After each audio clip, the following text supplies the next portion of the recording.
Roger Goodell could hand down Tom Brady's punishment for Deflategate any day now. With that ruling looming, some are saying pump the brakes. Monday morning quarterbacks Peter King offered his idea for the penalties. Wait. I think it takes a leader to stand up and say, we're going to be measuring the air pressure in football for the first time ever this season, before, during, and after games. And this is too important an issue to not have all the evidence in-house before making a ruling. Now, our ESPN insider Mike Reese also echoed a similar sentiment. If they overturn the suspension altogether or table it to gather more information on air pressure in footballs, they are driven by fairness. This would be an acknowledgement that there simply isn't enough evidence in the Wells report to conclude Brady is guilty. Right, so we heard from Reese and Peter King there. Stephen A., what are your thoughts on this? My thought is that as much respect as I have for the great Peter King, along with Mike Reese, who does an outstanding job for ESPN covering the Patriots, an outstanding job, I respectfully disagree with both of them because I think both of them are missing the point and the issue. Here we go again. Well, you asked. I didn't volunteer this answer. I didn't ask. She did. Well, what you want me to do? Ignore the question? I got to answer it. Right. So that's what I'm doing. Here's the deal. They're focused on Deflategate. Let me emphasize this again so everybody in America will understand where we are coming from. I don't believe the deflated football issue is an issue. I don't care if Tom Brady was throwing Nerf footballs. He's still a bad boy. He still shellacked the Indianapolis Colts in that AFC Championship game. They still went home. He still went to the Super Bowl, and he validated and proved his greatness on the football field yet again by his performance in the Super Bowl, where the footballs clearly were not deflated. So I'm not caring about it. It does not matter. The issue at hand was the NFL spent $5 million to finance Ted Wells' investigation, and afterwards, Ted Wells blistered Tom Brady by saying that he was, quote unquote, generally aware and more probable than not that he knew what was going on. Essentially, they that they deflated football. Essentially, they leaned on that to highlight in their minds that Tom Brady had to know something, that Tom Brady, in essence, was a bit arrogant, dismissive, aloof, whatever word you want to use, towards the folks who came to investigate the matter, and the NFL felt the need to send a message to Tom Brady and future players that we don't care about the fact that you are a champion, or that you're seen as the quintessential ambassador, or that you've done things the right way, or whatever the case may be. The fact of the matter is that we are the shield. You play for the New England Patriots, but the New England Patriots falls under our umbrella. That is the NFL. They are not bigger than the NFL. And when we send people to ask you questions, to investigate a matter, damn it, answer the questions. And make sure that you come across as cooperative as you can be. Otherwise, we are going to deal with you.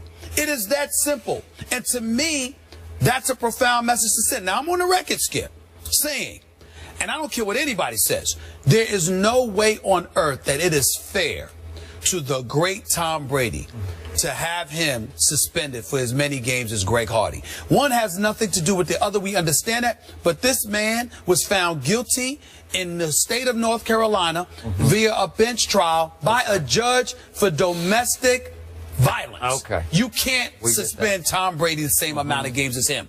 But you can send a message to Tom Brady. Okay, fine. You didn't deflate footballs. But damn it, when we came to talk to you about it, you weren't cooperative, and this is the penalty that you get for that, 2 games. And if Tom Brady wants to go to court for that, good luck. Because I have a right as the league that I preside over. If I'm Roger Goodell, I have a right to sit there and say, I don't believe you were cooperative, and I don't appreciate your arrogance. I do have a right to do that. You keep saying this is the issue at hand when it's only your issue at hand. How is it my issue? That's what they wrote in the report. You keep changing the subject with a specious argument, is that not an off-target argument. I don't know. I think I read some reports alluding to that. How do we know what was said between Tom Brady and the league in the first time Troy that they Vincent's met? letter to Tom Brady, he didn't come across as accusing Tom Brady of being uncooperative. Am I supposed to believe Troy Vincent? We know he didn't give his phone, but a lot of people wouldn't give their phone.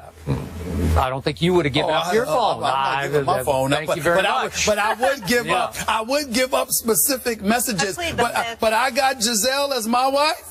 You know, oh no, I'm not giving up my phone. Oh no. Look, if Stephen A. Smith were wrongly accused of something that you said you absolutely had no knowledge of, you'd be pretty uncooperative too. You'd say, I just didn't do it. I don't know what you're talking about. That would be your answer to the investigators. Yeah, but I would be prepared to answer questions in detail because I know I'm innocent. As opposed to coming across as vague, aloof, dismissive, or anything like that. Are we sure he came across like that? Well, that's what I they don't said. know. I'm just saying what they said. I don't know. Do I trust what Troy Vincent says? I don't know. Whoa. I don't know. You sat up here. He's a league man. Hold it, but you sat up here and said at the time that he was known as a man of high integrity. Troy Vincent, hold it. Troy Vincent's integrity. The first day I had to react to the Wells report, and I said, well, I guess this is it. But isn't it interesting? We have come full circle from that first day of, he's guilty, they got him red-handed, to, man, maybe we should rethink the conclusions of this report that said Tom Brady was generally aware and that the Patriots, more probable than not, deflated the footballs. That is nothing but flimsy evidence and a murky conclusion. And it took me a while to come to grips with that after I talked to people close to Brady who said he's so outraged he's going to go to court. I said it about the second day that we talked about it, and I stood fully behind that in a way that the NFL keeps standing strongly behind a Wells report that I think is making the league look more and more foolish by the day. You can say that. So, back to the great Peter King. I certainly agree. He is among the best to have ever covered the National Football League. Without question. He is plugged into the league, and he has a long-term relationship with the commissioner, Roger Goodell. So, is it possible that the league wanted to float this prospect of tabling the issue for a year just to see how Stephen A. Smith might, not just you, but all the media people would react to it? Is it possible that this option is being considered by the league as we speak? Maybe we should just table for a year, let things simmer down a little bit. Let's not go to court and fight with our golden boy quarterback, Tom Brady. Let's just stop this for a while and put it on the back burner. Is that a possibility that's happening right now? Let me tell you why I don't believe it's a possibility. It would have been a possibility if the NFL hadn't already come down with its ruling of a 4-game suspension. But the bottom line is, as of right now, you have suspended Tom Brady for 4 games. So in order to table the issue, you then have to table the suspension. And if you table the suspension, it ultimately throws everything in flux. And it's egg on the face of the National Football League. And if they're not sure of Tom Brady's culpability in all of this, and that is the reason they suspended him, then they should table the issue, because that's unfair to Tom Brady. But I repeat this again. If indeed you suspended him because you deemed him uncooperative, that's a different issue. Now, we're sitting up here. We just had Steve Spurrier. We're going to have the coach at Florida Gators here in a little bit. You know, we got the SEC commissioner over here. Honored to meet him, by the way. We've got all of this stuff going on. Well, why? What's the second biggest sport in the nation? It's college football, some would argue. College football, not the NFL, but college football. You got kids on the come up. You're talking about culpability. You're talking about being responsible. And when you have dominion over a league, you are the boss. When you want to sit here and say, well, Stephen A., you ain't turning over your cell phone. Yeah, that might be true. But if they ask me, pertinent to this issue, we want to see any messages or any emails or whatever that the correspondence related to that. And let's say, for example, ESPN wants that. Well, we got Bob Iger, Walt Disney, we got John Skipper running it, we got Mr. John Wildhack. Okay, let them ask me for my cell phone. Here you go. Pertinent to this issue. Here you go. You know why? Damn it, because they're the boss. I work for them, and that's the way it goes. You can't have Tom Brady, quarterback for the New England Patriots. You've got the NFL, Troy Vincent, and all of these boys, security literally escorting these equipment personnel and the likes to the locker room at halftime, bringing into question deflated footballs because the Indianapolis Colts reported it, okay? They're addressing the issue. They came to the Patriots. They ultimately gave you time. They didn't even bother you Super Bowl week. They didn't bother you the week before Super Bowl week. You decided to give those press conferences if you were Bill Belichick. You decided to give that a joke of a press conference if you were Tom Brady leading into Super Bowl week.